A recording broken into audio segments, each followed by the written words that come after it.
और अब आपको बताएं कि मुल्क में कोरोना के मुसलसल वार जारी हैं। मुल्क में 24 घंटों के दौरान कोरोना का एक और मरीज इंतकाल कर गया है। कौमी इदारा सेहत के मुताबिक मजीद 156 अफराद में वायरस की तस्दीक हुई है। मुस्बत केसेस की शरह 0.91% रही। मुल्क में कोरोना के 98 मरीजों की हालत अभी तशवीशनाक है।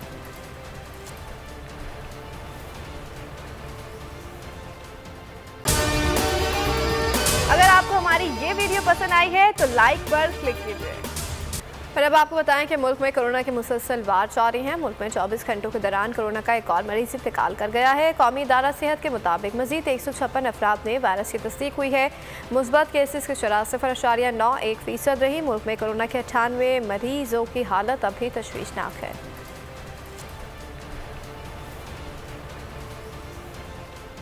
सबसे ज्यादा व्यूज, सबसे ज्यादा रील्स और सबसे ज्यादा रेटिंग के साथ बोल अब भी नंबर 1 पोजीशन पर बरकरार। सब्सक्राइब करें और बेल दबाएं ताकि कोई खबर रह न जाए।